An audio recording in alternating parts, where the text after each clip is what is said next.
6 నెలల పాలనపై doctor BR Ambedkar Konaseema జిల్లా రామచంద్రపురం నియోజకవర్గంలో జరిగిన అభివృద్ధిపై మంత్రి సుభాష్ నివేదిక అందజేశారు. 246 కోట్లతో రామచంద్రపురం నియోజకవర్గం అభివృద్ధి చేశామన్నారు.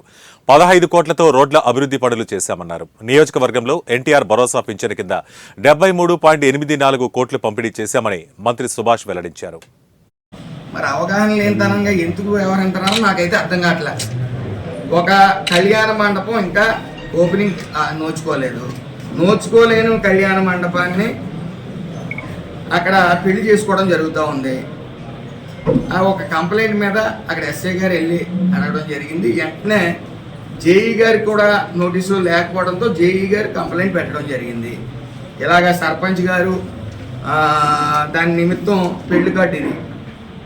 అలాగే సర్పంచ్ గారు తాళాలు లాగేసుకున్నారని చెప్పి కాంట్రాక్టర్ చెప్పడం జరిగింది.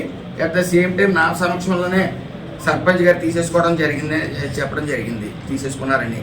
అలాగే సెక్రటరీ గారు కూడా ఆవిడ రికార్డెడ్గా సర్పంచ్ గారు తీసేసుకున్నారు, ఆవిడ నోటీసులోనే ఉందన్నారు.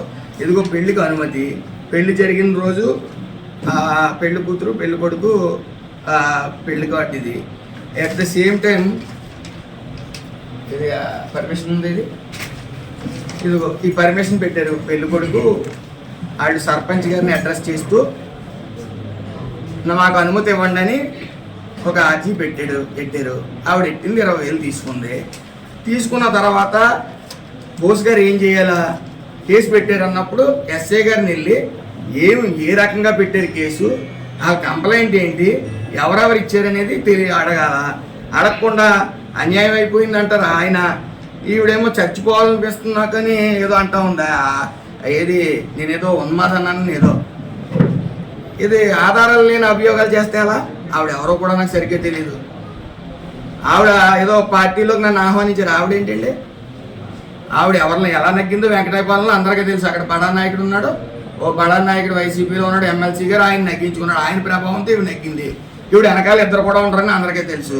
పైగా మాకు అక్కడ ఎంపీటీసీ ఉన్నారు వెంకటేశ్వరి గారు. ఆవిడ 153 ఓట్లతో మెజార్టీతో నగ్గింది ఆవిడ. అలాంటి నాయకురాలు వదిలేసి ఈవిడ ఎందుకని మాకు. అసలు నేను అధికారంలోకి వచ్చిన తర్వాత ప్రెస్ ముఖంగా నేను స్టేట్మెంట్ ఇచ్చాను, వైసీపీ వాళ్ళు గేట్లు మూసేసాం, మేము ఎవరో తీసుకోమని.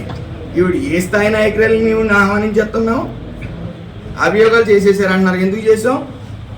ఇప్పుడు ఎమోషనల్ బ్లాక్మెయిల్ చేస్తూ ఉన్నారు.